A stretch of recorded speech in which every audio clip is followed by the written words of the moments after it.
Barbara Čeferin, Nada Žgank, Luka Dax-Kobler in Miro Majcen, dobrodošli na N1, dobrodošli v N1 podcastu. Hvala. Živo. Zdravljeni. N1 podcast s Suzano Lovec. Pozdravljeni tudi gledalci in gledalke, poslušalci in poslušalke. Danes imam tukaj 4 fotografe, a iz zelo različnih področji. Vsi 4 počnete, v bistvu se ukvarjate s fotografijo, počnete zelo različne stvari, različna življenja, skupna pa vam je strast do fotografije. Lani smo že imeli en podcast o fotografiji, Jure Eržen, Uroš Abram, Uroš Hočevar, Borut Živulović in Nik Erik Neubauer so bili tukaj in zelo sem vesela, da smo se z vami 4 tudi uspeli dogovoriti, da se ponovno pogovarjamo o fotografiji.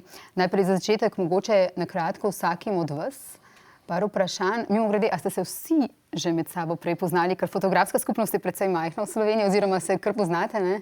Vidva se mislim, da nista. Midva se nisva Tako osebno tako osebno zgledamo. Po delu pa sem Po takoj delu videla. pa, Tako. Gospa Čeferin, vi ste pred 20 leti ustanovili galerijo Fotografija z željo popularizirati kakovostno fotografijo v slovenski javnosti. K temu še pridemo. Predvsem ste bili pa zelo uveljavljena fotografinja, tudi fotoreporterka, urednica fotografije. Fotografirali ste aktualne dogodke, recimo tudi med osamosvojitveno vojno, ne? Kakšni tereni so vam bili takrat, ko ste bili še fotografinja, najljubši? Mislim, ste še fotografinja, ampak v tistem preteklem življenju. Teren mi je bil ljub. Teren, kakršenkoli teren. Tako da, ko sem ratala urednica in sem bila pač večinoma v pisarni, ker pač je to urednikovo delo, sem zato potem kasneje tudi dala odpoved, ker sem si želela spet nazaj na teren.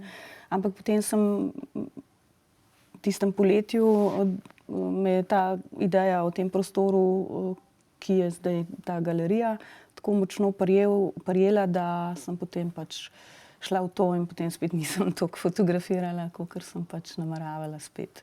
Tako da meni so še zdaj mi je zelo blizu ljuba dokumentarna fotografija, to pripovedovanje zgodb skozi fotografijo. To mi je najbližje. No. In tudi zanimajo me ljudje, zanimajo me njihove zgodbe. Koliko pa fotografirate še, odkar v bistvu imate galerijo? Je tega manj? Ali se še najde kakšen dan, da sploh nič ne fotkate? Seveda se najdem, marsikateri dan, pa tudi na počitnice grem sam s telefonom, ki je zdaj toliko zmogljiv. Se kdaj zgodi, ne? Ampak je pač to druge vrste fotografiranje. Z leti je to. Včasih, ko sem pač bila aktivna fotoreporterka, se mi je zdelo čudno, da kdo gre sploh na kakšen dogodek brez fotoaparata. Ne. Jaz tam nisem imela kaj delati, če nisem imela fotoaparata s sabo. In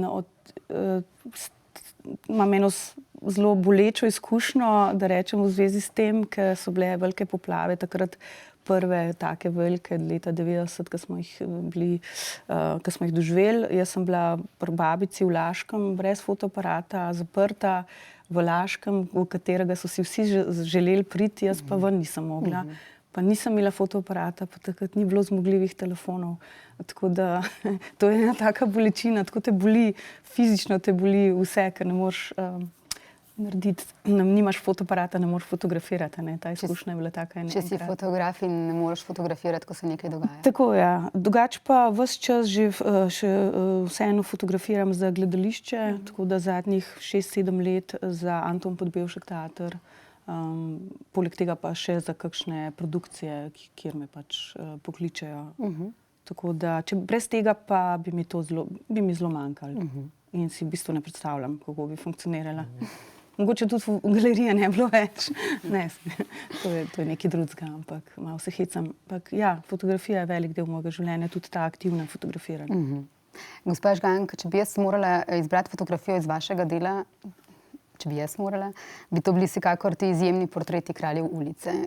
Kako nastajajo kralji ulice, portreti njihovi in kaj vam oni dajo in kaj vi njim? Kralji ulice nastajajo precej spontano, na nek način, Ponavadi mi na uredništvu povejo, s kom se bom dogovorila, ali se oni dogovorijo. Dostikrat potem pridem kar na uredništvo ali pa se malce lovimo, pridem jaz na kateri drug prostor. Značilnost teh fotografij je, da so vedno delane z naravno svetlobo, nekje zunaj. Zdaj, eni imajo zelo veliko časa in se radi družijo in potem se malo sprehodimo po mestu na določenih mestih, kakšni se pa tu strašno mudi, ker pravzaprav sploh, če so vmes še kakšni odvisniki ali če imajo slabše razmere ali karkoli, to je kar tekma s časom že vsako jutro, ne. Tako da zelo zanimivo mi je, kadar imajo, velikih ima tudi kakšne živali, predvsem pse, ne. To je na ulici tudi kar pravzaprav neka varnost in tvoj sopotnik skozi življenje. Moram povedati, da tem psom se dostikrat godi zelo lepo, no. Mislim, ni, da bi zdaj mislili, da so zanemarjeni ali karkoli, skozi so s človekom, skrbijo si, delijo stvari. Je pa res, da ko pomislimo na kralje ulice, mislimo na ljudi, ki živijo na cesti, ne, ampak ni tako, teh je zelo, zelo malo. Večinoma imajo kralji ulice kot organizacija pač programe, ki poskrbijo za neke te nastanitve, za neke podporne sisteme, da človeku nekako pomagajo. Se pravi, sem spadajo pravzaprav vsi ti, ki so se odločili, mislim, da sprejmejo to pomoč. Neki so že zelo dolgo tam, drugi manj. Tako da zdaj samo fotografiranje je pa tako, no, enim je zelo pomembno to, da se bojo izpostavili na naslovnici, to pomeni, da bojo tudi mogoče boljše pa več prodali. Eni so pa bolj sramežljivi in mogoče jim je to, ne rečejo ne, rečejo ja, ampak kaj se vem. Pač pazim na to pri njih, da jih fotografiram tako, kot oni želijo, ne. Zdaj, nekaterim je pravzaprav vseeno, eni imajo izbrano, hočejo biti, včasih sem imela občutek, da delam za Pasjo revijo, vem, da je bilo enkrat pol leta zaporedoma, ko so vsi imeli in to je na naslovnici. Ja, seveda kužka, ne, in potem moraš pač kader narediti tako, da še bo za napis in vse skupaj in potem se več ukvarja z živaljo, oba dva, ne, kot pa z tem portretom. Tako da, to so tako simpatične izkušnje. Vi ste diplomirali iz agronomije. Med študijem ste bili prostovoljka v romskih naseljih v Sloveniji, kjer ste delovali kot fotografinja in tudi sicer dokumentarno fotografijo ustvarjate predvsem na socialnem področju, pa tudi umetnost, kultura. V pravkar minulem letu, ne, lani, ste pa dobili nagrado Ženske v ženskah, gre za nagrado mesta žensk. Kaj vam pomeni ta še precej sveža nagrada?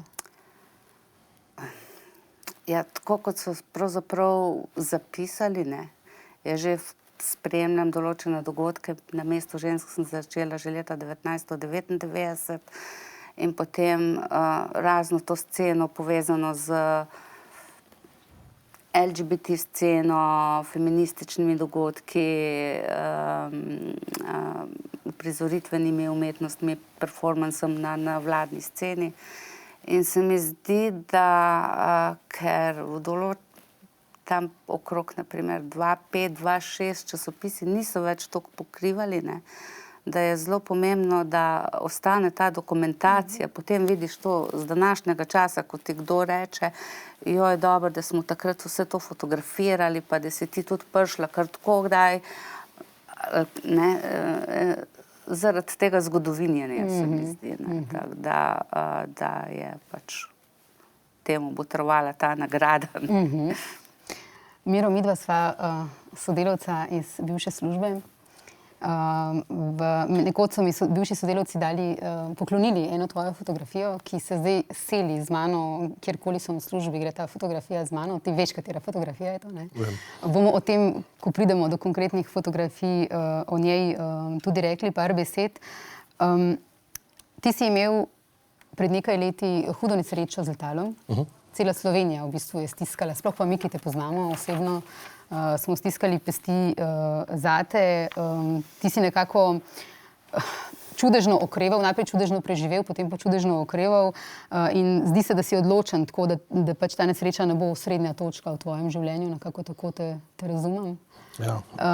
Poklon, res poklon.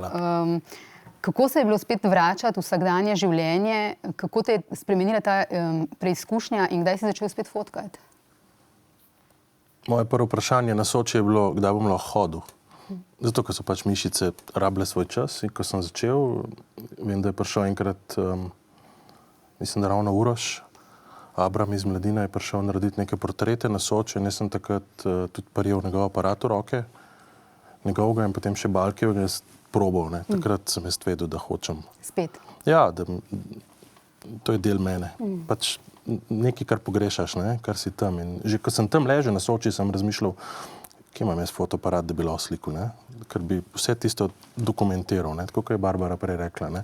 Bila je tam, ne? V centru nekega dogajanja in želela to dokumentirati. Jaz sem razmišljal, kako bi to, ampak sem potem hitro sam se je prepričal, da se sfokusiraj na svojo zgodbo, pa na svoje okrevanje.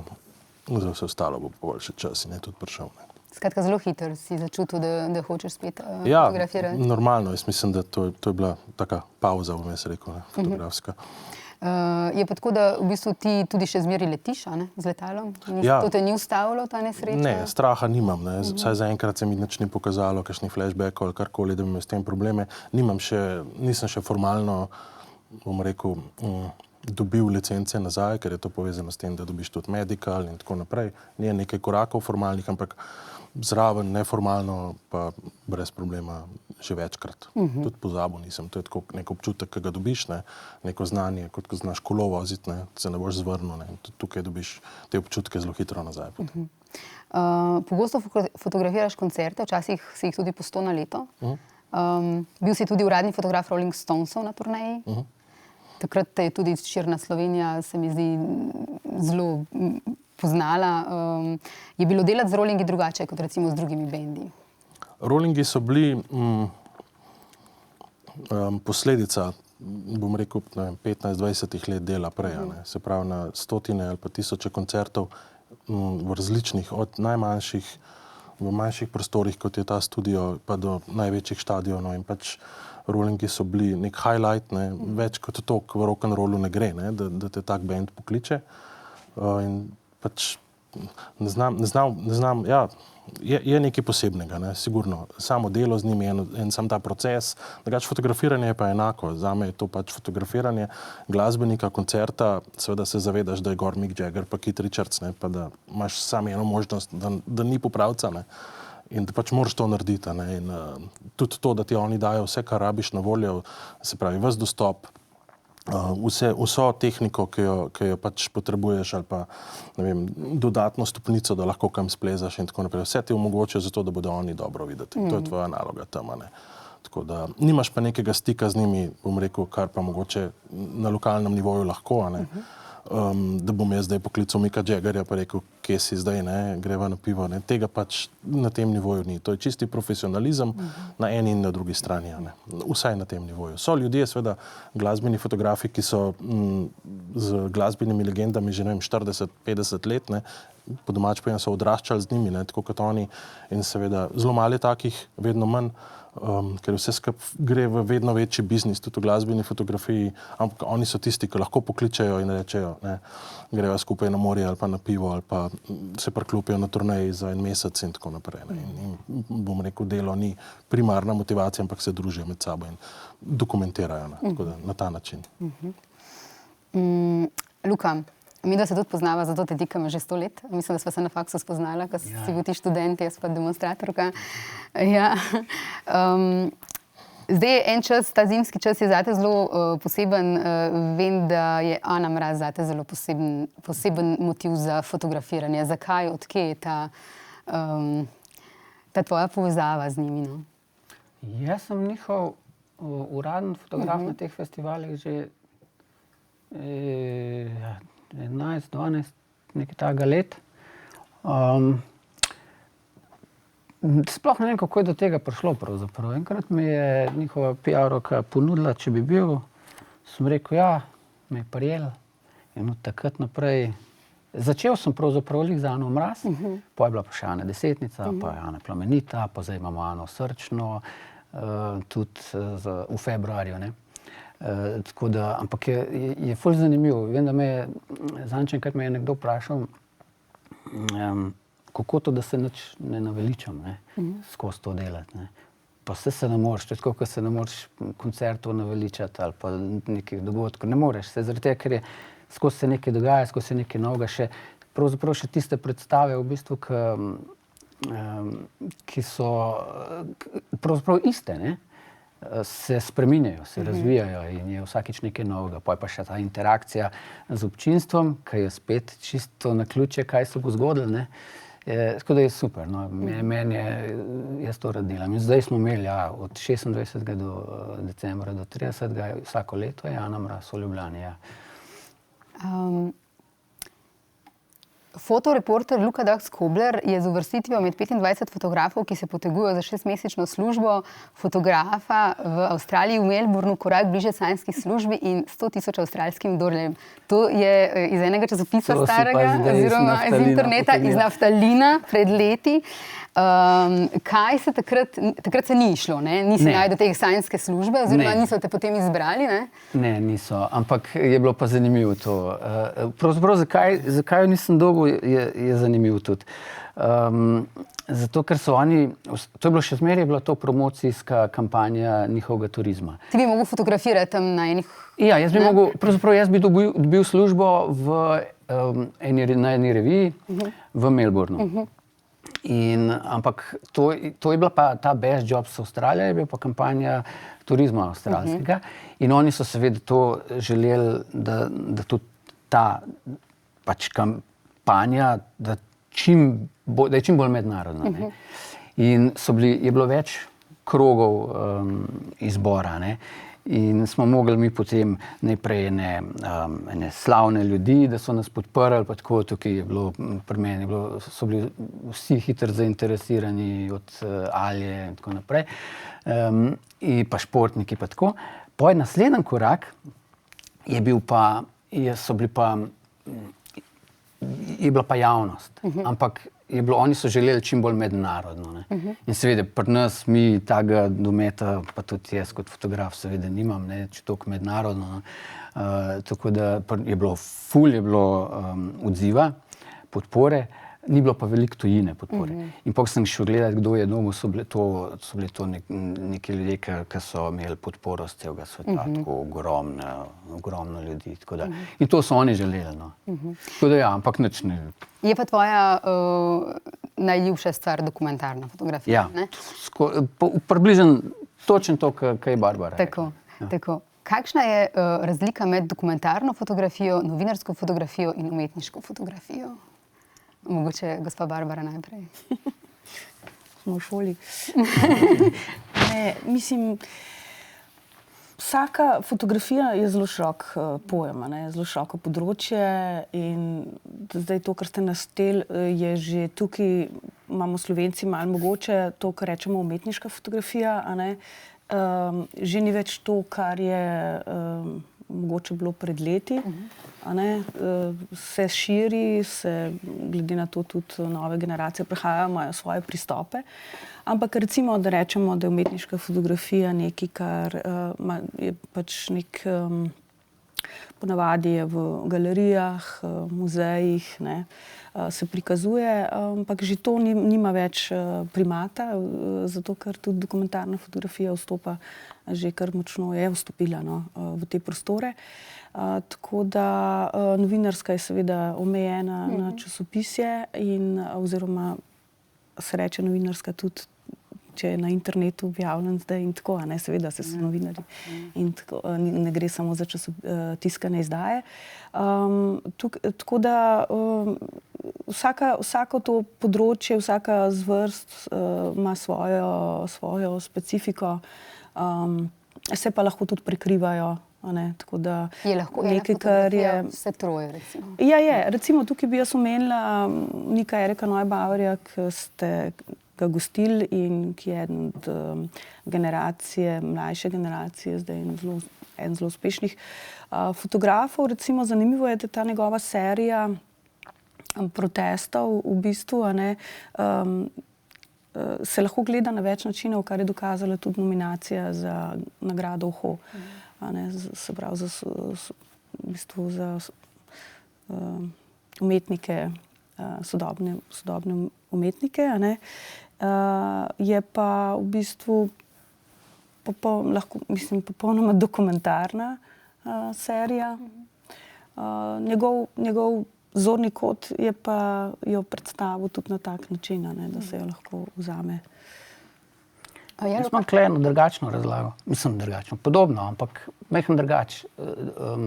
Namreč, jaz sem zmeraj dokumentarno pa novinarsko, že tle sem ločil, zaradi tega, ker novinarska je bila zame zmeraj tudi večinoma to hitro fotografiranje, ki je vse zelo hitro, vse hitro se oddaja, je za časopise, čeprav tudi dokumentarno seveda je takrat, ko sem jaz začel bila.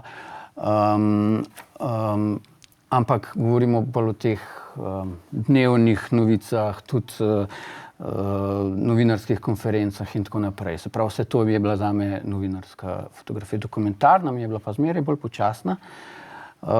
Počasna, premišljena, sistematska, celovita, bolj poglobljena. Se pravi, da delaš neko zgodbo na neko temo, bolj poglobljeno, pa da res delaš pravzaprav res z več vpogleda v celo zadevo. Da imaš čas počakati ta pravi trenutek, počakati, da se zgodijo te prave stvari, da imaš čas jeti še enkrat, da razumeš zadeve malo bolj, se pravi, bolj poglobljeno. Ampak med novinarsko pa dokumentarno pa umetniško je pa meni ena ključna razlika to, da dokumentarna pa novinarska, za moje pojme, imata v ospredju še vedno informacijo. Se pravi, dokumentiranje neke teme, dogodka, se pravi, da je tisti glavni atribut, je še zmeraj ta informacija o tem problemu, o tem dogodku in tako naprej. Pri umetniški se mi pa zdi, da, če že moramo tako razdeliti, da je glavni atribut vseeno umetniški pristop avtorja. Da ni nujno, da je neka tista ključna informacija. Se pravi, jaz zdaj izhajam iz novinarstva, kjer moramo seveda, kaj, kdo, kje, se pravi, te ključne informacije tudi na fotografiji jaz želim pri novinarski. In pri umetniški pa ni nujno, da to je, lahko je pa tam je pač glavni ta umetniški pristop.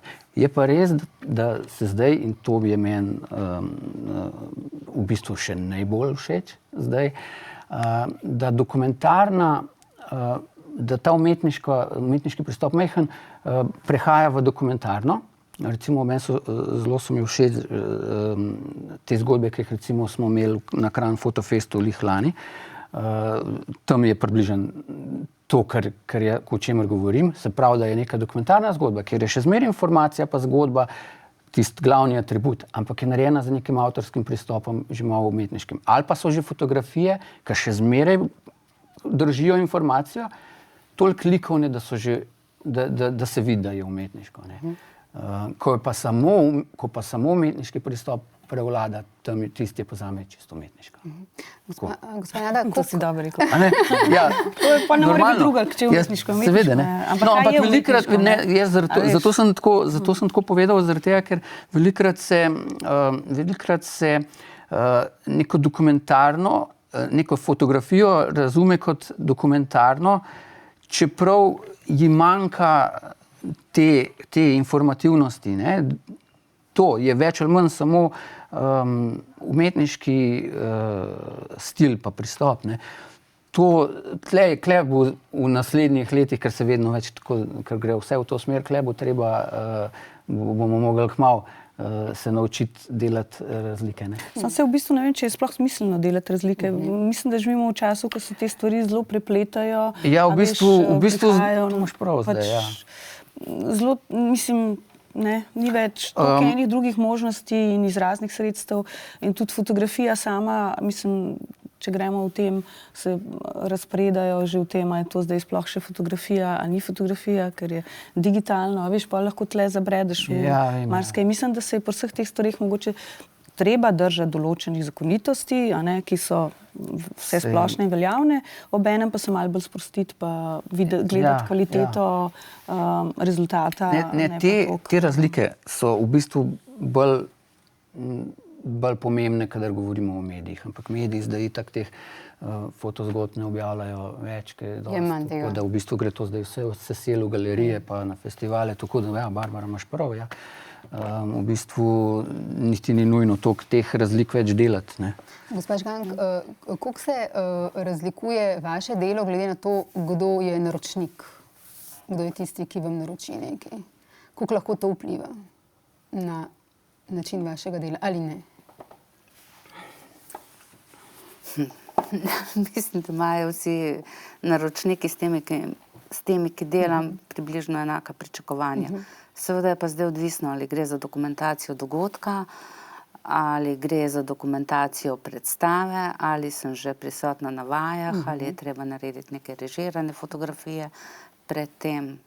To imam pravzaprav zelo rada, kadar še nekaj, ko je najprej samo neka ideja in si je treba skupaj z avtorjem, avtorico ali ekipo zmisliti neko situacijo in jo zrežirati. Včasih je pa to tudi kar na odru ali na kakšnih vajah ali potem spontano gratano. Tako da je pa zelo različno, ne? Ker jaz veliko dokumentiram festivale, sploh v prizoritvenih umetnosti, kot so Mladi levi, Mesto ženska, karkoli, to delaš vedno vse v živo, ne. Je pa res, da pri določenih, na primer predstavah, ki so mogoče malo bolj intimne, ali je prisotna golota, ali je treba biti zelo pazljiv, se dostikrat s performerji, igralci, režiserjem, kdorkoli, prej pomenimo, na kak način bomo to dokumentirali, kje se bom lahko gibala, da jih ne motim. Seveda moraš pa obvezno, kadar delaš v živo, pazi, da ne motiš publike. Tako da kadar so tudi ponovitve, imaš možnost še enkrat priti, sploh kadar nimaš te možnosti se premikanja. Smo se že tudi dogovorili, naprimer, ker je bilo toliko teme, ker sem prišla na vajo in je performerka vsem želela imeti fotografije, da smo še enkrat naredila performance samo za mene, kjer smo dvignili luč, ne, tako kot je ponavadi tudi v gledališču, naprimer za Prešernovo gledališče, kjer delam, da imaš pa pravzaprav vaja, predstava, ki je samo za fotografiranje, se pravi, da je vse že narejeno, scena, kostumi, maska, ker pač za fotografijo to mora biti. Še najmanj je pomembno, če se kdo zmoti v govoru, ne. Tak, da. Miro, razlika recimo med pokrivanjem, ne vem, dogodkov, ki se dotikajo politikov, dogodkov, športnih dogodkov, pa recimo koncertov. Kar po vrsti naštejem. Mogoče, kje je tebi najlažje, ne? Jaz osebno zelo rad slikam vse, kar si naštela, še najmanj mogoče, bomo rekli, ta navaden šport, v narekovaju, ne. Veliki dogodki prinesejo neko dogajanje, neko zgodbo, ker viš pa ti slikati v nedeljo prvo ligo v Dravograd, ko igra Dravograd proti spodnjemu Dupleku, zdaj, ne, karikiram, treh sred poletja, ne, saj smo vsi ljudje, ne, ampak še zmeraj je tudi tam fotka, to si vedno rečemo. Čeprav doskrat je ni, ne, in pač samo zato, da zabeležiš, da je naročnik zadovoljen in greš po domač pojeno, obrtniško. Žal je tako, čeprav ni dober, ne, ampak saj tudi s koncerti je kdaj tudi tako, da greš kaj slikati, kar moraš, ne, kakšen koncert, ampak še zmeri, tudi če je tam gor nek artist ali pa nek pevec ali pa skupina, ki ga jaz ne poslušam, ne, še zmeri so pa kadri, ki jih moram videti in mogoče je to tudi, mogoče nisi obremenjen s tem, da poznaš njihovo glasbo. Jaz, ko slikam, ne vem, Lajbache ali pa ko slikam Kristina, vem točno, kaj se dogaja. Ko pa grem na nek, bom zdaj rekel, Balkan koncert, ker še nikoli nisem bil, pa pride ob enih ponoč ceca gor, ne, pa ne vem, kaj se bo zgodilo. In takrat mogoče uči malo drugače delajo in razmišljaš. In že prej se malo drugače pripraviš, spremljaš okolico. Tako, tukaj so te moje glavne razlike. Kar se pa tiče politike, je pa spet tako, ne. Doskrat smo omejeni s tem, kaj lahko, ne. Velikokrat se pojavi vrvica, ne, da ne smemo, ne, se pravi, imamo sam nek lep centralni pogled, ne, neki PR-ovci nam zrežirajo situacijo, tako da pa vse skupaj postane gledališče, ne. Nek politik je naučen, da mora stati z rokami na mizi in jih ne bo niti takole premakniti, če ne bo treba, ne.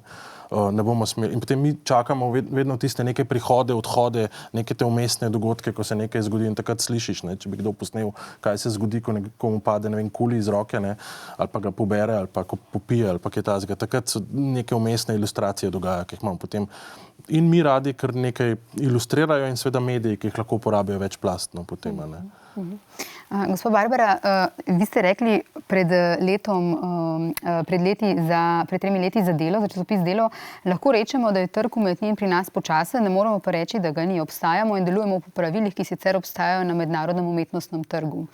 Kaj bi se moralo spremeniti na sistemski ravni, po vašem mnenju, da bi bila fotografija ali umetniška dela, ampak konkretno mi govorimo zdaj o fotografiji, bolj cenjena?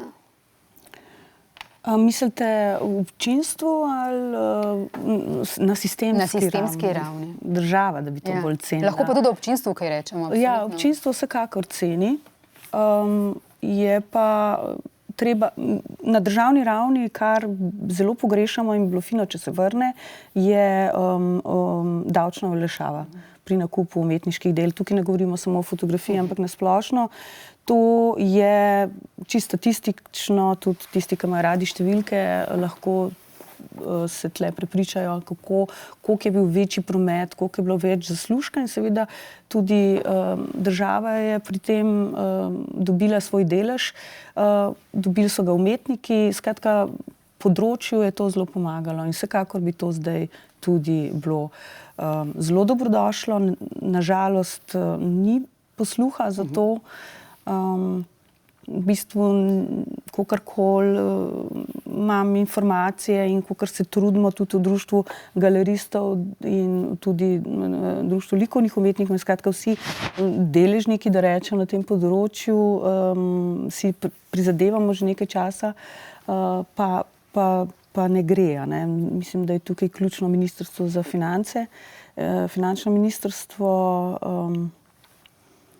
Upam pa, skratka, da bo čim prej. To je ena stvar, ne, vsekakor zelo pomembna. Drugo je pa ta mogoče,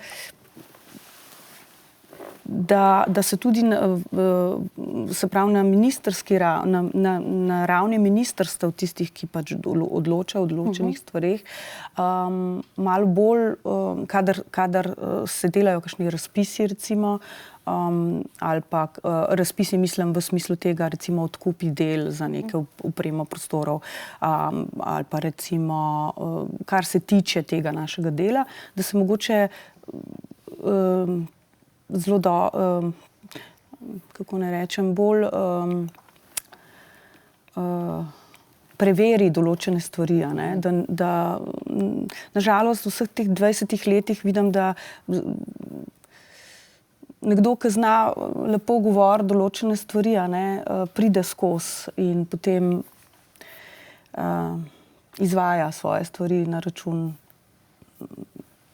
ne bom rekla drugih, ampak na račun tega, da pač to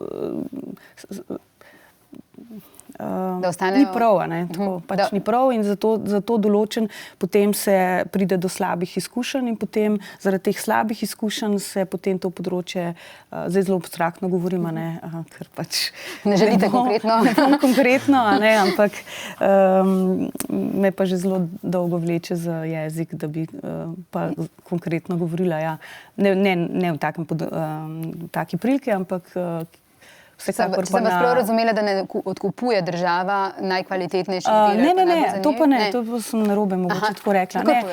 Gre za organizacijo, kadar se tiče kakšnih razpisov za opreme prostorov, recimo to je ena stvar, da ne pride do nasprotja interesov, recimo to bi se bilo fino razmišljati o tem, kdo je v določeni komisiji, kaj ta človek, koliko je povezan s kakšnimi umetniki, da se ne zgodi, kar se je, da potem ta človek izbere umetnike, s katerimi sodeluje, pa se pač nič ne zgodi.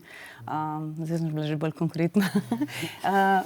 To je treba, mislim, da je tukaj treba paziti, te, ki pač to razpisujejo, da imajo vpogled v to, da so pozorni na to, ker se to zelo hitro lahko zgodi. Predvsem v takile majhni skupnosti, kot smo mi. Ni pa to izgovor za to, da se to dogaja. Mi imamo veliko strokovnjakov in zato je treba biti na to zelo pozoren. Recimo, to so ene stvari, ki dajo kredibilnost vsemu skupaj. Tako da pač to mislim, da so stvari jasne. Mi, ki hodimo na mednarodne sejme, se pač držimo določenih zakonitosti in tako delujemo tako zunaj kot tudi doma. Tudi doma je večina galerij, ki deluje na ta način, se pravi kredibilno. In tako da mislim, da bi bilo fino, če se potem ne posluša mogoče samo neke posameznike, ki imajo neke svoje agende, ampak da se tle gre na to neko skupno področje. Bolj transparentno in manj konfliktov interesov, če vas prav razumem. Ja, recimo, upam, da sem prav, da ne bo kdo kaj narobe razumel. Drugače pa glede odkupov pa vse v redu, tako da ne bo kdo. O fotografiji oziroma njeni ceni, o vrednosti fotografije bi vprašala. To bo zelo naivno vprašanje nekoga, ki ne dela fotografij, jih ne prodaja, ampak ki jih kvečejo konzumira. Kakšna je cena fotografije, posamezne fotografije, od česa je odvisna? Ali je dovolj cenjena fotografija? To je vprašanje. Absolutno vprašanje. Ja, to je 4 po moje, ali pa za vse 4. Torej, kako se določa cena fotografije? Mogoče najprej vas, pa potem še druge. Ja, to je zelo, določa se glede na recimo, kako naj rečem, status umetnika, tle bom pač rekla umetnika. Če govorimo o fotografiji, ki se prodaja na umetniškem trgu, gre nekaj drugega za fotografijo, kjer gre za avtorski honorar, za različne objave ali pa to so potem druge stvari. Tukaj je pač gre za reference umetnika in na podlagi tega se potem določi ceno. Je pa res, da je v samem, pa vseeno je tudi razlika seveda ne toliko, ne moreš samo vzeti meter pa zmeriti, koliko je neki. Je pa vseeno tukaj razlika v tehniki, razlika je v izdelavi, pač tukaj v fotografiji je razlika, tako kot je v slikarstvu, je pač nekaj olje, nekaj grafika, nekaj risba. Tukaj pa imamo tudi različne tehnike in v tehnike je tudi odvisna tudi cena, seveda. Če je cenjena dovolj, trg je, kot sem rekla, lahko bi bil pač boljši, obstaja pa in pač se razvija. Pri fotografiji je ta, kako ne rečem, cokla, da vsak misli, da naredi lahko lepo fotografijo. Še posebej zdaj, ko imamo tako sposobne aparate, mobitele, in potem pač neki rata in je to zdaj to. Tako da, kar je manjko in kar bi bilo fajn izboljšati, mogoče celo v samem izobraževalnem sistemu, od otrok, od majhnih naprej, da se posvetijo malo temu, kaj sploh fotografija je. Kako, mislim, pač čisto enostavno je, pač amaterju neki rata, profesionalc pa ve, kaj hoče narediti in bo to naredil, ker pač zna to narediti.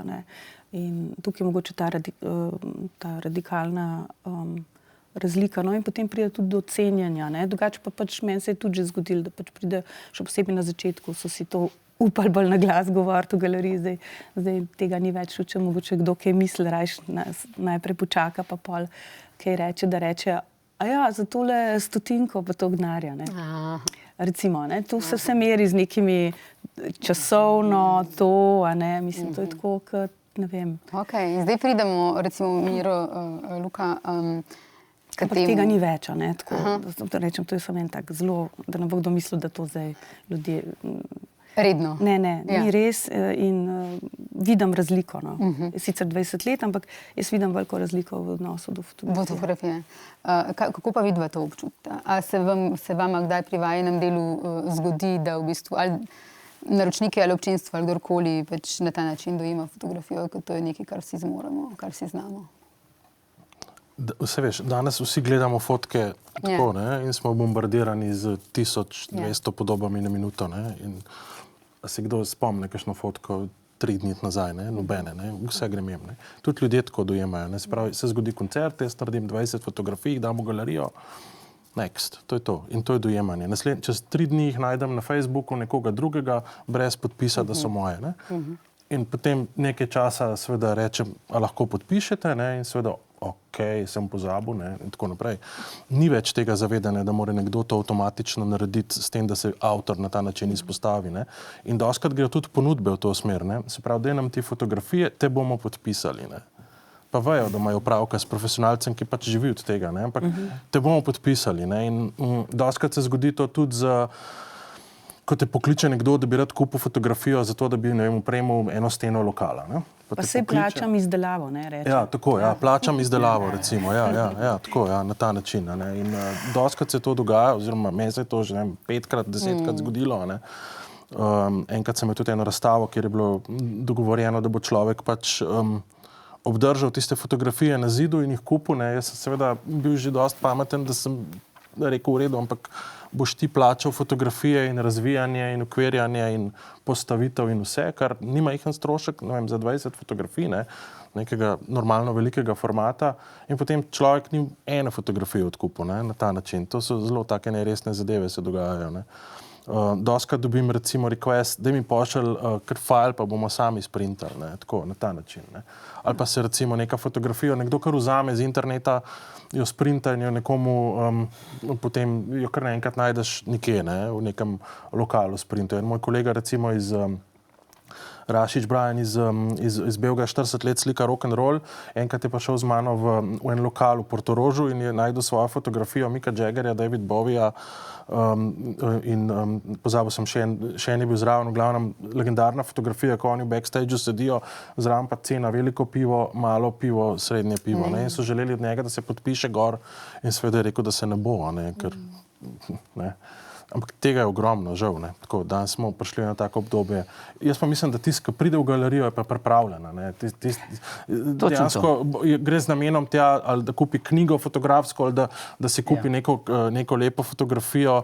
Jaz si doma opremljam en zid, kjer si dajem fotografije drugih avtorjev, ki so meni ljubi, in ko vidim recimo na kakšni znani svetovni, ne vem, Seven agenciji ali pa Magnum kakšno akcijo, sem že večkrat kupil kakšne manjše slike, ne? In si jih potem zraven. In tudi z našim fotografim barem sem se zmenil, da si izmenjamo svoje fotografije, ker pač cenim to.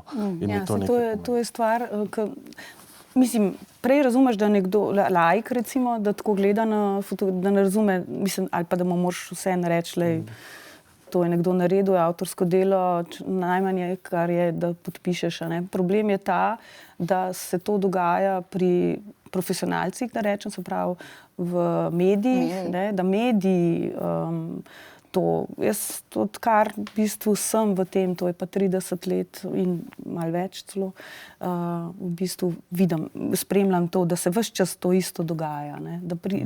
Da je z te strani ignoranca, profesionalcev, ne? In to potem najverjetneje pripomore k temu, da se tudi laiki pač tako obnašajo. Ja. Tebi se dogaja podobno? Si že doživel take? Sem, ampak zdaj zadnje čase nimam več tega. Imam svoje naročnike, ki to razumejo in je v redu, ampak se pa strinjam popolnoma, da se tako dogaja.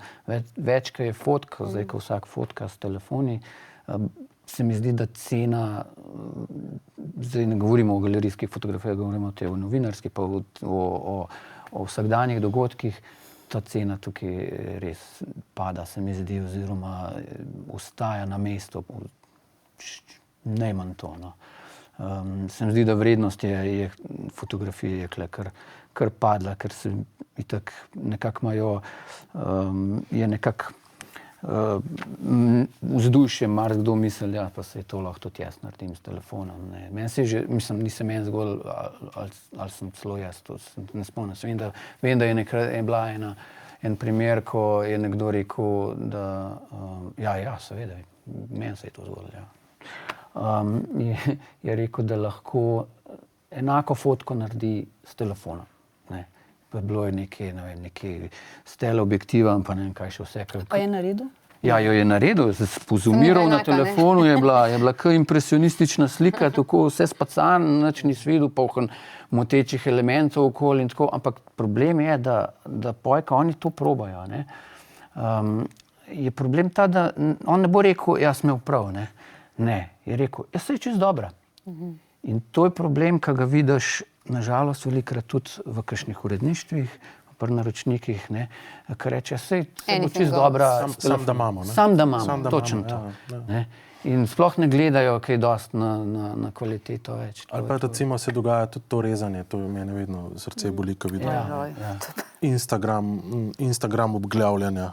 Se pravi, nekdo objavi galerijo 5 slik na Instagramu, namesto da bi bile v nekem lepem formatu, za katerega mi trdo delamo, da slika lepo izpade, ne. Story, pokončno, gor dol, ne. Tako da tudi tle se moramo tudi mi navaditi, to je dejstvo. Na žalost je tudi v časopisu znajo porezati fotko. V glasu še nikoli nisem, ampak fotko so pa že kar porezali, ne. Ja, pa čas tako, da zgubi pomena, ne. Ali recimo lahko je fotografija veliko praznine okrog, ne, pa vem, da mi je to tudi Joca Žnidaršič enkrat rekel, so njegovo fotko enkrat. Se pravi, ta praznina je bila povedna, a ne, zakaj, in potem je bilo izrez, ne, recimo, meni so tudi enkrat, ko je bilo, šel sem domov, je bilo napisano eno na grobniku, a ne, pa je bila odrezana, pa šel sem, a ne. Tako nekako, mislim, v kontekstu... Jaz se tle vprašam, a sploh še znajo pravilno ali pa uspešno brati fotografije, ne? No, to je če je to narativnost razumejo. Kar je gospa Barbara prej rekla, da mogoče je bilo treba več izobraževanja. To je pa nekaj, kar sem tudi hotel reči. Jaz sem zdaj 5 let bil v enem programu SKUM, ki so umetnike v srednje šole pa osnovne šole pošiljali, da delamo delavnice. Jaz sem imel fotodelavnice in smo izdelovali fotozgodbe, dokumentarne fotozgodbe. In točno to sem opazil, da mladi, v srednjih šolah zdaj govorim, ker je bila večinoma srednja šola, večina mladih ima resne probleme z razumevanjem narativnosti. Ne znajo brati, ne znajo vzročnih fotografij, zdaj pravim, ne znajo videti pred sabo, če jim daš neko temo, jo oni pravzaprav, ko gledajo, sploh ne vidijo stvari, ki se navezujejo na njihovo zgodbo, ne. In to jih je bilo treba v bistvu naučiti. Poleg tega jih je bilo treba tekom, ker to je trajalo, delavnica je trajala skoro 2 meseca, jih je bilo treba velikrat kar malo naučiti in spodbuditi, seveda, da so sploh začeli razmišljati na tak način, da gledajo sploh, ne, kaj se dogaja, da razumejo, kakšne so informacije pred njimi. Veliko jih je bilo treba tudi naučiti, da ni to samo šklot, ne, pa da ne moreš sfejkati, ne, da ne moreš odigrati stvari. Ne. Čeprav smo imeli take zanimive primere, ki so pa v redu izpadali, ampak ja, to je problem. Je pa zanimiv, da po 2 mesecih so bili pa vsi ful navdušeni, ker so začeli nekako drugače gledati na vse skupaj in so se naučili tudi malo gledati po svetu, ne, z odprtimi očmi po svetu hoditi. In sem dobil tudi tak komentar, anonimen sicer od nekoga, da to ni bila šola fotografije, da to je bila šola za življenje. Tako da ja, jaz se strinjam, bi bilo treba tega več. Recimo pri sami fotografiji je tudi tako malo, da je skozi so umetniki, pa so fotografi, ne. Tukaj mogoče škoda, da se to tako, predvsem mislim, da v naši srednji slovenski se to zelo ločuje. Nekdo je umetnik, tiska pa, ali pa je umetnik, ki uporablja fotografijo za svoje izražanje, ali pa fotograf. Zdaj, ko to govoriš, se mi zdi, da je to zaradi tega, kot sem prej rekel, zato, ker mi nekako, vsaj mi nekako ločimo na to, kar ne bi mediji objavljali, in tisto, kar gre v galerijo, to se pa zdaj, tako kot si rekla... To že, ampak mislila sem v samem tem okolju, recimo umetniškega ustvarjanja, imaš nekoga, ki ves čas pač fotografira, ki je fotograf in je pač ravno tako umetnik. In pa imaš nekoga drugega, ki pač je multimedijski umetnik, pač različne tehnike uporablja pri svojem ustvarjanju. Ena izmed njih je tudi fotografija, ampak potem je on umetnik, ta je pa, ne vem, hočem reči, tako nekako mogoče se preveč na to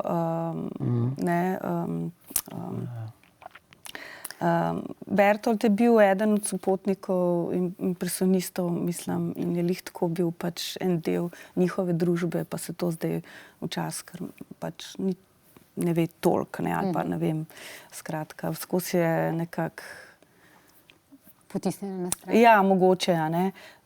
Zdaj lahko bi dolgo razpravljali, zakaj to tako je, ali pa kaj se je skozi zgodovino v preteklosti dogajalo.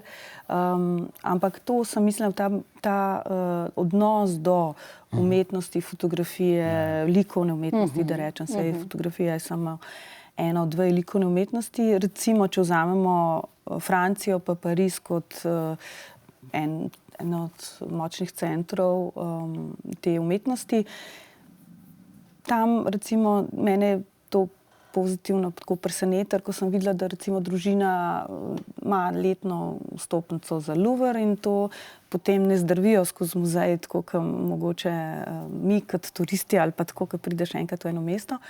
Ampak seveda grejo vsak teden v nedeljo, v soboto gledati eno sliko, ne, z otroki in potem se o tem pogovarjajo, ne. Tako, mi je bilo fajn jih opazovati, ne, ker so tako, in pol naslednjič drugi in tako, ne. In saj pri nas, to, kar jaz opažam, sem zelo vesela, ker vidim recimo polno Narodno galerijo, ne, pa vidiš, da je ta odziv pa z leti in to niso več neki zaprašeni prostori, kamor ljudje pač ne grejo, ne, tega je zelo veliko, ampak mislim, skozi to se kali ta tudi, da rečem, ljubezen do fotografske umetnosti. To, kar smo zdaj govorili, gospa Nada, torej to na kak način ali še znamo gledati, ali mlajši še znajo gledati, ali tudi mi v tej poplavi podob, o tem smo tudi zadnjič govorili s fotografi, ki so bili tukaj veliko. Ali naš pogled postaja, a vi kot fotografinja opažate, da postaja bolj, ne vem, kako naj rečem, mlačen, v bistvu nefokusiran, da ne znamo več gledati fotografijo, tudi mi, naša generacija, hočem reči. Ali je to odvisno res od vsakega posameznika? Mislim, da je odvisno od vsakega posameznika, je pa res, da smo danes toliko bombardirani z vizualnimi stvarmi, da enostavno se moraš disciplinirati k temu, da greš nekaj pogledati, da si vzameš čas. Jaz tudi vem, da na otvoritvi, naprimer, ne bom kaj veliko pogledala, ne. Tudi kadar fotografiram kakšne stvari, vem, da jih bom mogla iti še enkrat pogledati, ne. Naprimer, če dokumentiram razstavo, tako grem potem še enkrat fotografirati postavitev, ne. Tudi pri določenih predstavah ali kakorkoli, ne. Je pa res, da ne vem, težko rečem kako, ampak se mi pa zdi na en način, zdaj, ko lahko na telefonu res narediš že zelo, zelo dobro fotografijo, ne, ko jo potegneš pa v računalnik ali pa hočeš sprintati, pa ni več tako dobra, ne. In se mi zdi, da so na nek način vsej eni, ki jih tako poznam, začeli to mogoče malce bolj ceniti. Ker so ugotovili, da vzame delo, da na telefonu si mogel ti posneti 10 fotk, mogoče tudi kar na koncertu. Jaz tudi dosti koncerte fotografiram, jazz, naprimer, pač, in da jih moraš potem zbrati, da jo moraš prinesti na telefon, jo moraš poslati tam, kjer se bo sprintala, da ne gre, da pravzaprav to vzame nek čas in da tudi med koncertom ne moreš tako fajn uživati ali pa poslušati, da moraš biti na kaj skoncentriran. Se mi zdi, da to je naprimer lahko tudi ena izmed dobrih lastnosti, no. Ker imeti po drugi strani je pa tudi to, da se vidi, da je pravzaprav že zdaj z digitalno fotografijo, kar je fotografija vedno bila, da je lahko ena velika manipulacija. Da je zelo odvisno od pogleda, najprej fotografa in potem seveda, kako je prezentirana, ne. Zdaj, zaradi tega so tudi nastajale včasih agencije uredništva, kjer se je pač spoštovalo pač to, kar je fotograf hotel povedati, kako in kaj, ne. Se je tle ena krasna knjiga, ki je bila meni tako neka šola od tele,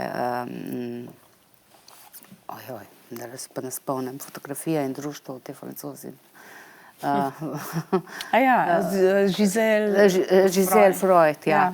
Od Giselle Freud, kjer opisuje pravzaprav razvoj fotografije in uporabo fotografije in na pomen v družbi, ne, in v medijih in tako naprej.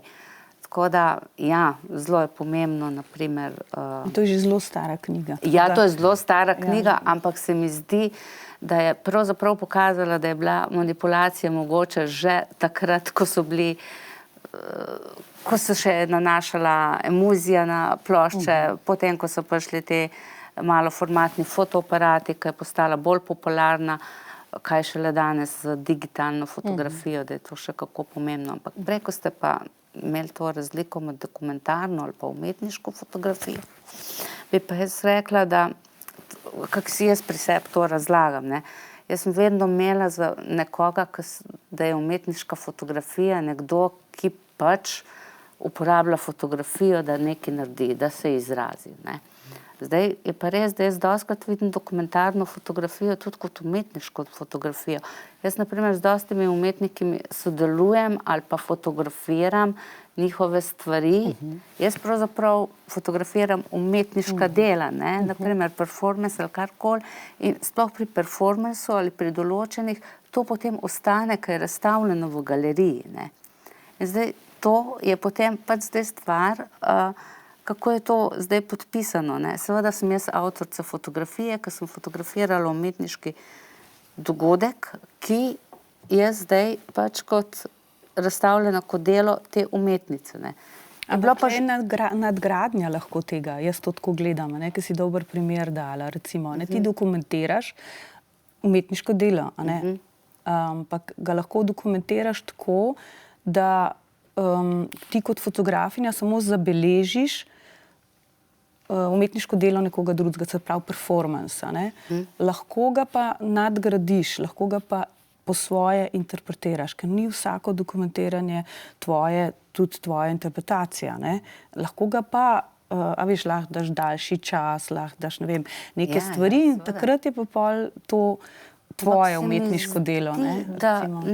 Mislim, jaz veliko uporabljam te daljše ekspozicije ali dvojne ekspozicije, tako pri sodobnem plesu ali naprimer pri kakšnem pripovedovalskem festivalu, kjer imaš čas, da se igraš ali karkoli.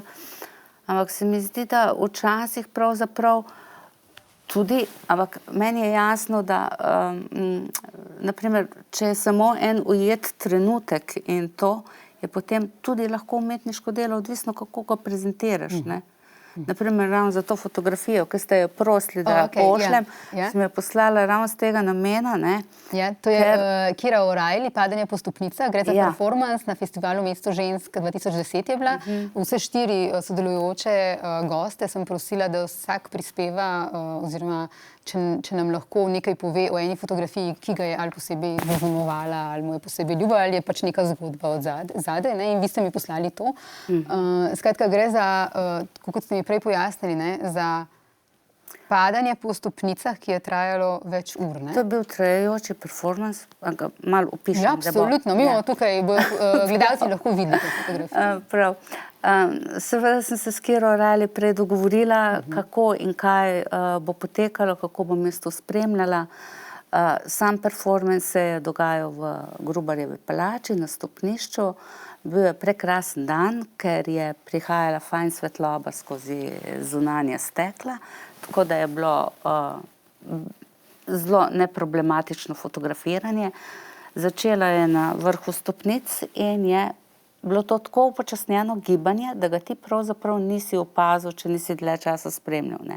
Se pravi, ona se je 4 ure kotalila po stopnicah navzdol do tal, ne. Začelo se je ob 2 popoldne, tako da ni bilo več veliko zaposlenih, ker v tej palači je Arhiv Slovenije. Mimo pač zaposleni so hodili, mimo prišli so pogledati določeni obiskovalci festivala. Istočasno moram povedati, da je v galeriji Škuc, ki je zelo blizu, potekal drug trajajoči performance druge umetnice 6-urne, ne, in potem publika, ki je to spremljala, so bili nekaj časa tam, nekaj časa tu, tudi jaz, ne. Mislim, da edina, ki so res videli celoten performance, so bili pač ti, ko so pazili, in pa čistilke 2, ki so bile od vsega začetka tam, so se tudi To je bilo kar zanimivo, ne. Eni so to zelo opazili, kaj se dogaja, drugi je hiter šel mimo, obiskovalci so seveda se nekako umirili na ta tempo, opazovali. Tako da, ja, no, in s Kiro sva bile potem dostikrat v dogovoru, ker so nastale zelo lepe fotografije, ambient je bil krasen, vse skupaj je bilo krasno, tako da, ja, ni bilo zdaj, da bi mogel blazen nek napor vložiti v to, da si lahko posnel dobre fotografije, vse se je tudi odvijalo počasi, pač ta svoj pogled, ne. Sicer ona je potem to izbrala, tudi več teh fotografij, ki jih je sama uporabljala, za naslovnico, njene knjige so tudi, ne. In potem so enkrat mene in jaz sem pa tudi uporabljala to fotografijo za en serial, ki sem naredila na Mesto žensk razstavo iz samih performansov, ne. In seveda vse z dogovorom z umetnico, ker ipak je to njeno umetniško delo fotografirano.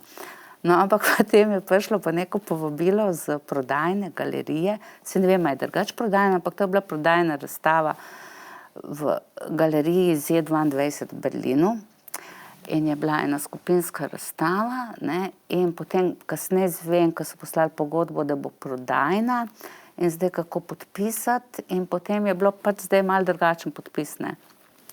Tako kot sem vam tudi poslala, seveda v dogovoru z umetnico, kjer sem bila jaz na prvem mestu in potem dokumentarna fotografija performansa tega in tega, te in te umetnice, ne, ker ponavadi je pač obrnjeno, najprej kdo, kaj, kje, ne. In potem, ne, ko smo se o ceni pogovarjali, ne, sva se in z umetnico pogovarjali, kako zdaj povedati ceno, mislim, kako, ne, mislim, enostavno ne veš, jaz niti za v Sloveniji ne vem, ne, zdaj, ker O'Reilly je zelo, zelo znana, ne, jaz pač delam na nekem področju, ampak nimam nekega imena, ne, da bi... Kdo pa je določil potem ceno?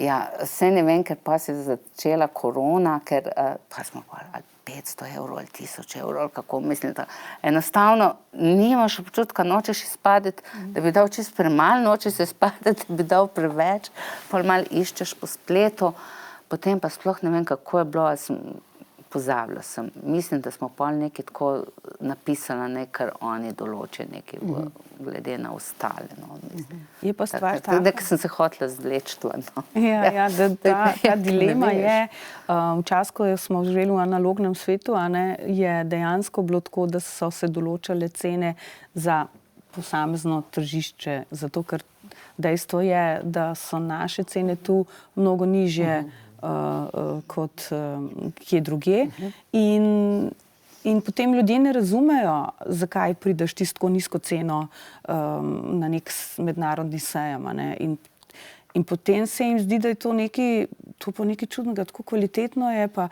že samo izvedbo gledajo, ne, in vsebino in vse skupaj in reference umetnika in ne, tako da moraš, seveda, je pa zdaj problem ta, da če ti narediš ceno, ki je za mednarodni trg, se tukaj zna zgoditi, da se kdo zgraža, koliko je pa to drago, a ne.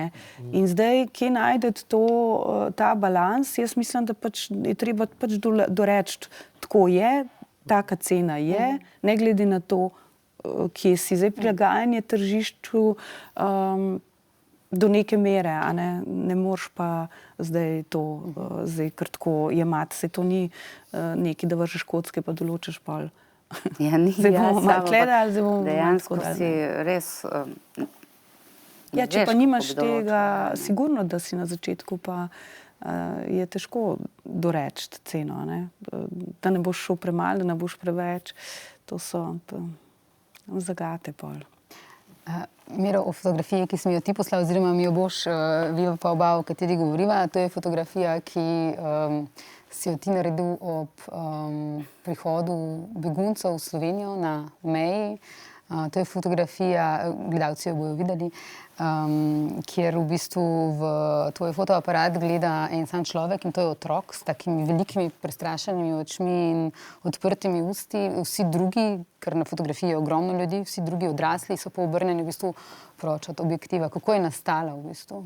Nastala je 19. oktobra 2015, sem šel prav pogledat danes v središču ob Dravi, na enem prehodu. Mislim, da je bil to en prvih teh begunskih valov takrat, ko se je začel dogajati.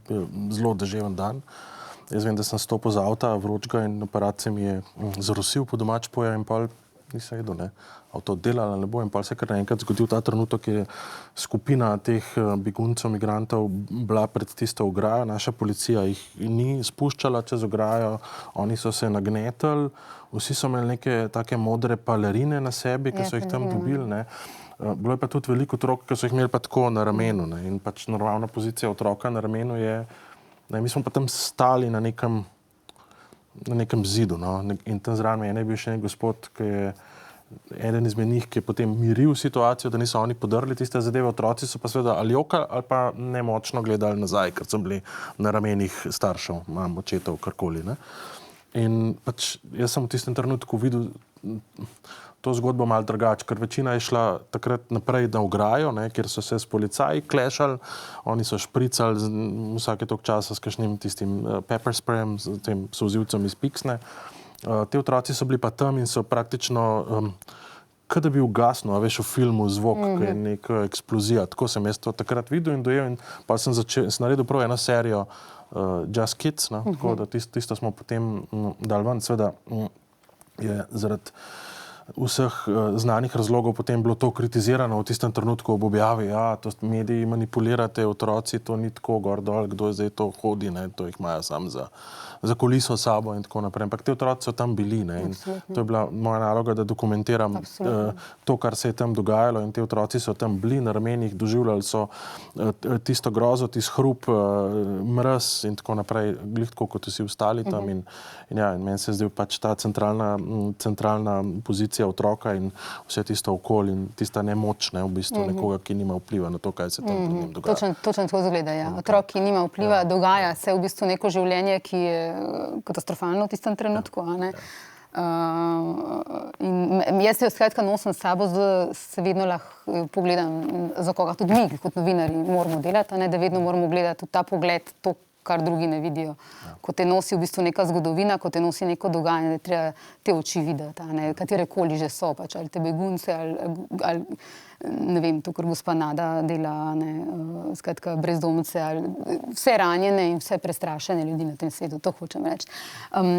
Ti si mi poslal fotografijo deklice Barbare, ki ti je posebej ljuba, nastala je dolgo časa nazaj, rekel si, da zdi se ti, da ni najboljša tvoja fotografija, da ti je pa ena ljubših, ker je zadaj tudi ta zgodba in kjer ste lahko nekaj pomagali premaknila. Ja, zato ker jaz sem pač zmeraj hotel delati te dokumentarne zgodbe s tem namenom, da se da ima to neko, veliko nas ima to neko romantično idejo, da bodo naše fotografije kaj spremenile, pa komu polepšale življenje, spremenile življenje na boljše. In kle se je to zgodilo v tej zgodbi. Gre za Barbaro, ki ima imela, takrat je bila stara 11 let, je imela pa hudo obliko cerebralne paralize. Jaz sem jo spoznal, ker sem delal neko drugo zgodbo, pa so mi rekli, da bi naredil zgodbo o Barbari. Spoznal sem jo pri zgodbi o terapiji s psi v zavodu Dornava. In takrat so mi rekli, če bi naredil zgodbo o njej, sem rekel, nič nisem vedel o tej zgodbi, ampak sem kuj rekel ja, še sam ne vem zakaj. No, pa sem pa zvedel vso zgodbo in zelo hudo obliko cerebralne paralize ima, ampak se je pa že takrat znala zelo dobro sporazumevati s pomočjo oči, z očmi. Se pravi, vse, kar ni mogla govoriti, v bistvu nič ne more sama. Ampak je pa vse povedala z očmi. In to tako učinkovito, da ko sem jo prvič sam z njo v sobi, sem vse vedel, kaj mi hoče povedati. Tako da, in jaz sem jo spremljal celo leto. Zgodba je bila najprej mišljena za National Geographic Junior in je bila tudi objavljena. Ampak to je bila zgodba samo o Barbari, o deklici, ki se sporazumeva z očmi. Pa še ta zgodba je bila, da ko sem jaz začel to delati, je bila ona že na seznamu za računalnik, ki ga upravlja z očmi. Se pravi, tja, ko gleda, to je kurzor in tam, ko zadrži pogled, na tisto ikonco klikne. In pod tisto ikonco so lahko posnetki, da nekaj pove, ali se galerija odpre, ali gre na internet, celo skratka, cel svet bi se odprl. In tisti računalnik je čakala. In jaz sem to zgodbo delal, ampak nekje vmes, ona je šla pa ker živi v Dornavi, ne v centru, ampak je šla pa vmes pa domov za praznike pa počitnice in so me vprašali, če bi šel še doma fotografirati. Ne. Sej, jaz zmeraj tako celovito delam zgodbe, da se pravi vse dele, vse, kar spada v zgodbo, pofotkam in seveda sem rekel, ja, grem seveda tudi domov. Na kar sem pa zvedel, da v bistvu doma finančno so bili v zelo slabem stanju. Res ni bila pozitivna situacija, je bilo kar težko. Hiša je bila nedokončana, bila neizolirana, noter ogromen vlage, poln plesni in tudi Barbara, ki je prihajala nazaj v Dornavo, je bila velikokrat bolna, ker je pač od vse te vlage doma malo zbolela. Ampak je pa Barbara prišla domov, z velike družine je prihajala, oziroma prihaja, je bilo pa to veselje. Ne. Mislim, tudi, ko sem jaz z njimi osebno govoril, si videl žalost, ne, v njeni starših pa tako. Ampak, ko je pa ona, ko so bili pa oni skupaj, bo to veselje. In to se tudi na fotografiji vidi, ko jo brat njen v luft meče in ona uživa in v zadnji oče pa sestra se smejita, ne. Ampak v zadnji je pa neizolirana hiša, ne. Preko Tednika oziroma RTV-ja ste potem... Ja, poj pa, ko je pač zgodba bila, dobila Slovenija Press Foto nagrado, sem pa šel na Tednik in smo naredili prispevek o Barbari in smo zbrali 21 000 in se v bistvu takrat se jim je pač svet spremenil, izolirali so hišo, dokončali so jo, Barbara ima svojo sobo, zdaj plesni so se rešili. In ti si še vedno v bistvu v stiku z Barbaro, ne? Zdaj za Božič smo se spet slišali. Ja. To je to, ne, ko rečejo ljudje, sej samo stotinka sekunde, samo en klika, ne, v bistvu je on mesece hodil, v bistvu delal zgodbo. Gospa Barbara, vi ste mi poslali, ste rekli, malo starejšo fotografijo, ampak da je na žalost tudi po 30 letih še vedno aktualna. Gre za fotografijo shoda za Bosno, januarja 1993 na Kongresnem trgu v Ljubljani. Pravite, na žalost se isto zdaj dogaja, kar se je takrat v Bosni, podobno se dogaja v Gazi, ne? Ja, v bistvu se kmalu več ne bo dogajalo, ker ne bo imeli več koga ubiti, ne.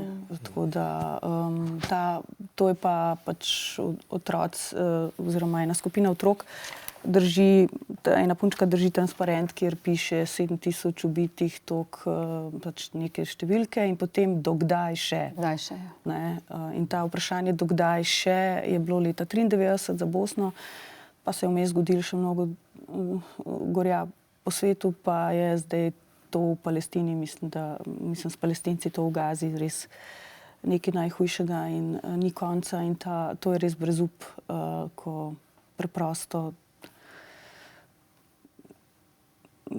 ne vem, kaj narediti, ker je ta dvoličnost tega sveta presegla vse meje in šla čez vsa trupla. Ne.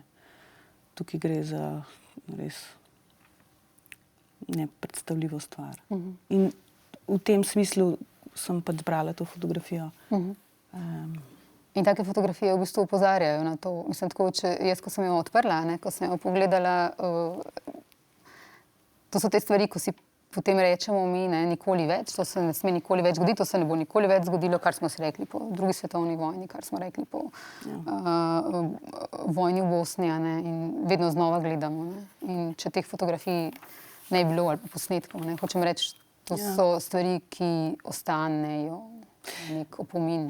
Ja, James Nachtwey je, ki je imel pred leti razstavo v Cankarjevem domu, ki je mislim, da vse grozote tega sveta pofotografiral, ne, je prav tudi to rekel, da za to fotografira. Ne. Za ta spomin in za ta nikoli več, ki se bojim nikoli ne bo zgodil. Ampak pač to je to. Imeli smo takrat, če se spomniš, Nachtweya, mislim, takrat je bila še oddaja Epilog, sem urednica Maja Sodja se je z njim pogovarjala, mislim, da za Epilog še. Kako pomembne so pa za vas fotografe razstave? Kaj vam pomeni oziroma a je to nek drug nivo, ko je fotografija na razstavi? Zdaj, je to... A predstopi v bistvu fotografija neko drugo mejo? Je razstava nekaj, za kar se je tako se splača potruditi? Ali? Jaz mislim, da ja. S tem, da spet vsi iščemo nekaj novega, nekaj več. Veš, zdaj bom šel vse 15 sekund danes. Zdaj, a je dovolj sam, da fotko obesiš, pa jo lepo osvetliš, ali mora biti še nekaj zraven. Ne? Probal sem eno in drugo. Ne? Moja zadnja razstava večja je bila v Kinu Šiška, kjer sem obesil 1,5 krat meter velike slike svetovnih kitaristov.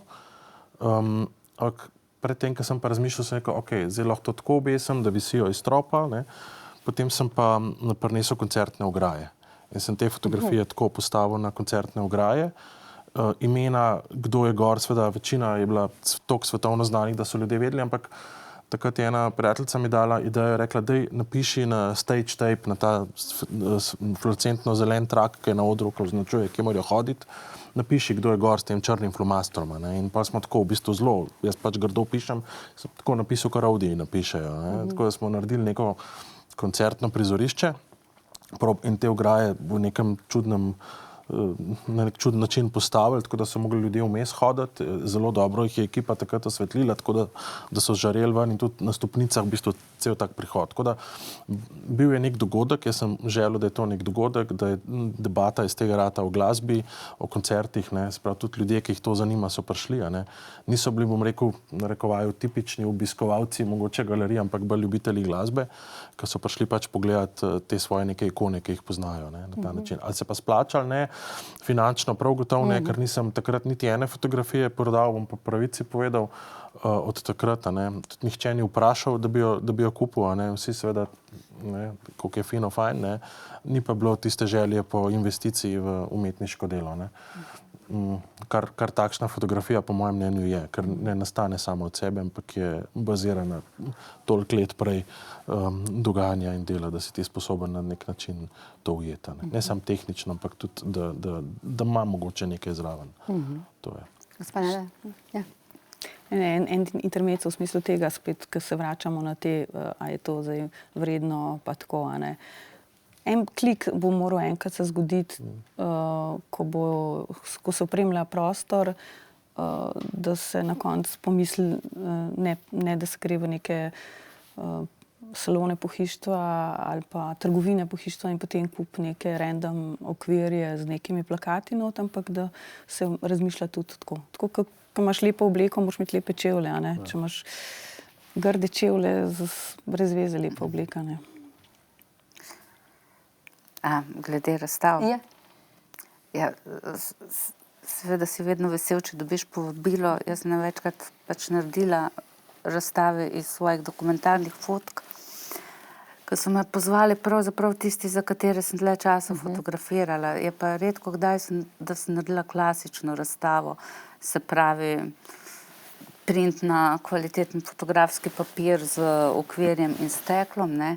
In ravno, ko si omenil, naprimer, ravno za jazz fotografijo, ne, je bilo enkrat v okviru jazz festivala razstava, ne, zdaj kaj, kako, seveda imaš proste roke. In potem sem rekla, jaz sem pa res eno obdobje, ker sem delala tudi za revijo Muska, takrat, ko je še bilo v papirnati izdaji, še na film, mislim, da je bilo 2001 pa do 2006, da sem fotografirala, se mi zdi vse tisto, kar je bilo na tej off-sceni pomembnega in na jazzovski sceni. In zdaj seveda imaš nekaj krasnih fotografij, imaš pa nekaj pomembnih špilov, ko imaš pa čisto klasično novinarsko fotko, ki jo ne moreš dati na razstavo, ne. In potem sem se pogovarjala, kako bi naredila en kolaž in mi je pomagala oblikovalka Jasna Andrić in sem rekla, jaz bi izpostavila te fotke, ampak jaz hočem dati to pa to fotko zraven, ne. In potem mi je pač pomagala narediti ta kolaž, tako da na koncu je bilo to 11 metrov dolg print, pa 1 meter visok, na njem pa okrog 60 fotografij in različnih formatov, Tako da sem lahko dala noter tja tudi vse tiste fotografije enih špilov, ko so se mi zdeli pomembni. In pravzaprav niti ni dobro izpadlo na koncu. Je bilo malo grozno v tej mali galeriji, zaradi tega, ker so se v studiu strašili, pa je bila ta folija čez cel print. Da je izgledal bolj tako kot cerada, ker bi se drugače lahko strgal. Ampak tisti, glede vsebine, na koncu je bila pa seveda legenda, ko si pogledal, kdo je kdo. To je bilo pač zanimivo za vse te, ki ima ta scena v bistvu ene take, ki redno to spremljajo in za njih je bilo to dosti bolj zanimivo iz stališča nekoga, ki je prišel pa na fotografsko razstavo, pa mogoče ne. Je pa res, da je potem ta print velik še bil parkrat razstavljen na kakšnih festivalih in naprimer v Cerknem, ko je bilo pa drugo okolje, ko je bil pod šotorom, kjer je bil razstavljen, je pa deloval malo manj grobo in dosti bolj privlačno kot pa v galeriji, kjer ni bilo tisto najbolj posrečeno. Ali pa tudi dostikrat sem že uporabila projekcije ali karkoli. Tako da. Ja?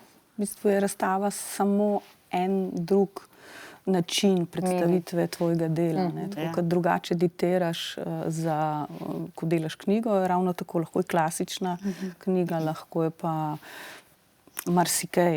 In tako je tudi sami. Mi smo tudi tako v bistvu dokaj netipična privatna galerija, ker se posvetimo vsakmu, mislim, imamo klasične postavitve, imamo pa tudi nekaj, kar je čist izven, recimo za eno razstavo Matjaža Tančiča pred leti smo v galerijo pripeljali 2 toni savskega kamna, ne peska. Mislim, tako, ker smo pač, ker je bilo vezano na njegov projekt z begunci v Grčiji oziroma s temi reševalci, prostovoljci, ki so pomagali in so imeli te rešilne jopiče in potem je on portrete teh ljudi delal na te rešilne jopiče in potem smo pač to razporedili po teh kamnih in edina svetloba je bila iz telefonov. To se mi je zdel način, na kakršnega lahko tako fotografijo bolj angažirano predstaviš, ker to so bili pač portreti ljudi, portreti kot portreti.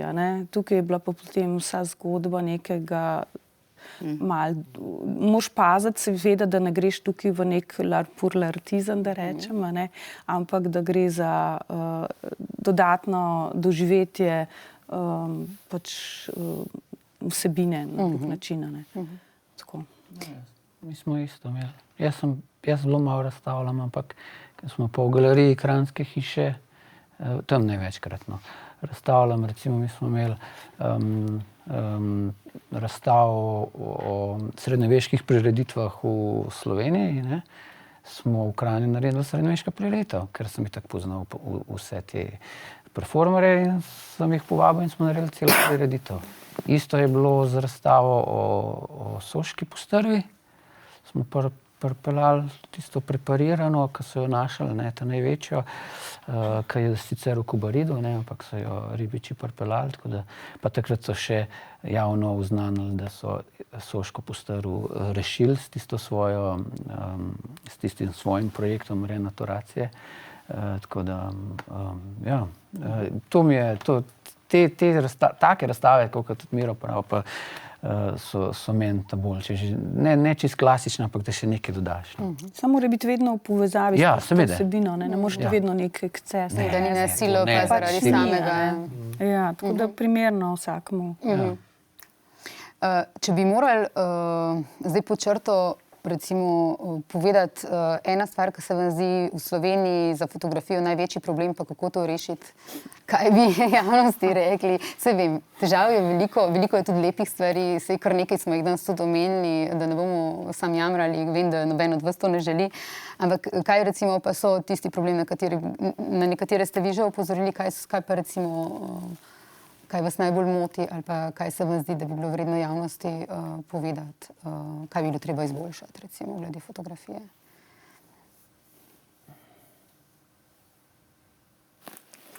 Nočemo jamrati. Ne, vse smo že marsikaj povedali. Ja, smo že skozi veliko to, povedali. Na različnih področjih. Ne. Tako Ja, da- ker je na različnih področjih drugače. Ja, Tako boljše zavedanje o vrednosti, tudi država naj poskrbi za tiste stvari, za katere država mora poskrbeti, in vi ste omenjali davčno olajšavo in to tako bo naprej. sigurno pripomoglo k prodaji, oživitvi trga, kar pripomore tudi ne samo pač prostorom, kjer se te prodaje vršijo, se pravi galerijam, ampak seveda tudi samim umetnikom, fotografom. Ja. Verjetno tudi občinstvo, to, kar smo govorili o zavedanju, Ja, treba- način, na katerega, kako moramo gledati fotografijo in zavedanje, mogoče tudi o vašem delu, kaj vse stoji za tem delom. To za sem tisto, hotel reči. trenutkom, ne, kot je nekdo rekel, kaj vse za tem trenutkom in zato, da fotografija izgleda in da pripoveduje, kar pripoveduje zgodbo, kaj vse to stoji. Gospa Barbara, vi ste za podcast Številke nekoč pripovedovali, kako je bilo zjutraj na prvi dan vojne za Slovenijo, ko ste se prebijali proti Brniku, so bile ceste že zaprte in da ste iskali pot do Brnika in ste ljudem morali povedati tam, ko so vas spraševali, zakaj sploh iščete, zakaj ne greste po cesti. Ja, vojna se je začela in da ste takrat, ko ste bili na tem terenu, pa končajmo tudi s terenom, tako kot smo začeli, da se vam je takrat zazdelo, kot da vi ne bi izrekli teh besed, ker so bile pač, ja, vojna se je začela, ste rekli. Surrealno, torej surrealistično neko tako doživetje na fotografskem terenu. A so bili, vprašanje za štiri, tudi v vašem delu kakšni taki surrealistični momenti, ki so vas mogoče, ki so vam ostali čez leta? Lahko jaz enega Ja, povem. povej. Leta 2014, ko se je začela Majdanska revolucija, smo midva s Katjo Horvat poročala iz nekaj časa, sem bila tam. In pač dnevno sva pač pripravljala in televizijske reportaže in fotke in tako naprej. In v enem momentu sva bila na tisti prvi liniji, kjer se je to največ dogajalo. Z ene strani so nas špricali z vodo, bilo je -20, -25. Z druge strani so te, bom rekel, ki so pač protestniki, ne, z improviziranim, kaj se reče, katapultom, fračo, streljali molotov koktejle, ne, in novinarji smo tam stali, nekaj nas je bilo, ne, vemo, da zdaj na vseh teh dogodkih je vedno ogromno fotografov in kamer, ne, tudi tam ni bilo nič drugače, in smo jedli sendviče. Tako en tak bizaren trenutek, ki je meni ostal. In v enem momentu sem se jaz tam tako zavedel, ne, tle čez mene letijo gume goreče, pa nam je pa ena gospa iz tam, ki je skrbela za njih, ne, prinesla pač nek toast pa nekaj nota, ne, in mi smo ti sendvič jedli in to smo jemali kot nekaj, pač ja, ok, tukaj se oni streljajo molotovi, mi pa jemo sendvič, en tak bizaren moment je bil, ki sem ga mogoče še lepo kasneje nekako tudi dojel, ne, in tako mi je bilo ok, ne.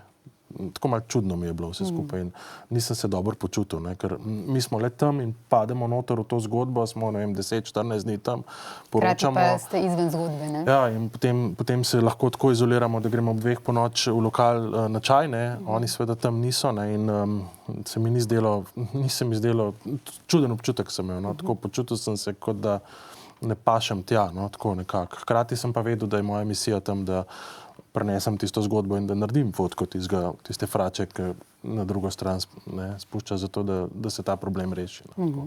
To je en tak najbolj takih čudnih momentov, v katerih sem se tam znašel na tistem terenu.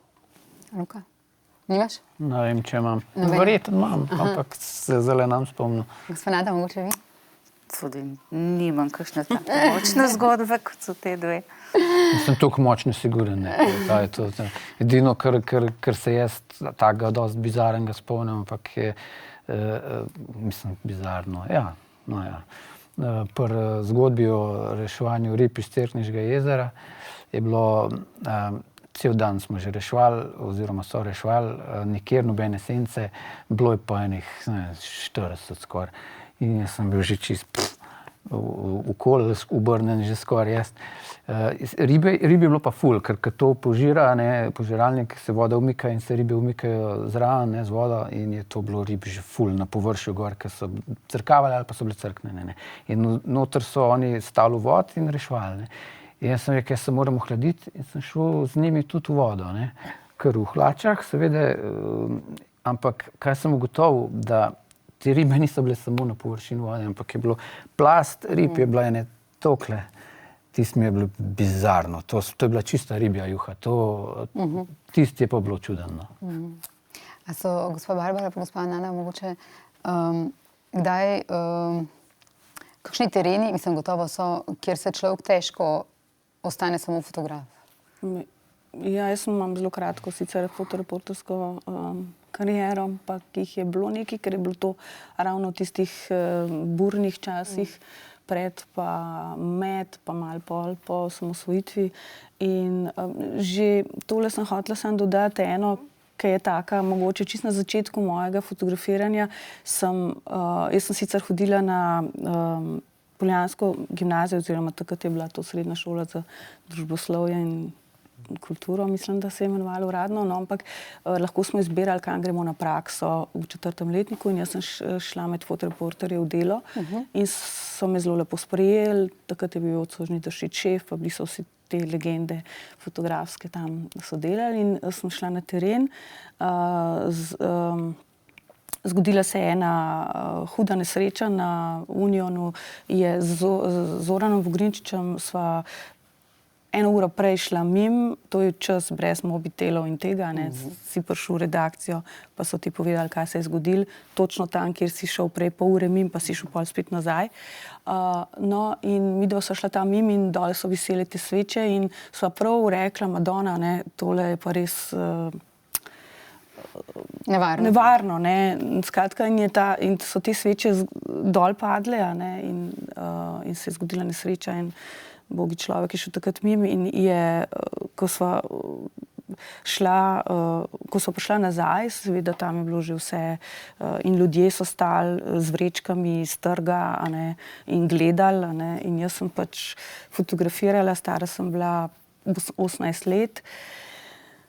In ko sem fotografirala in sem slišala, ko so za mano rekli hijene, in to me je tako prizadelo, ampak zdaj bi zelo hitro odreagirala, takrat sem pa bila res prizadeta in potem sem tako pri sebi sem si rekla, ja, kdo je zdaj hijena, Mi, ki to fotografiramo, ali vi, ko ste to jutri zjutraj v časopisu gledali, ali pa zdajle tle stojite pa gledate, pa ni to vaš del, mislim, take stvari, ali pa to bi šlo, to je pa, ko so prišli, ko je bil prve dni vojne in so te vojaki, vojni obvezniki, ki so ostali v Sloveniji, so jih potem starši prišli iskat.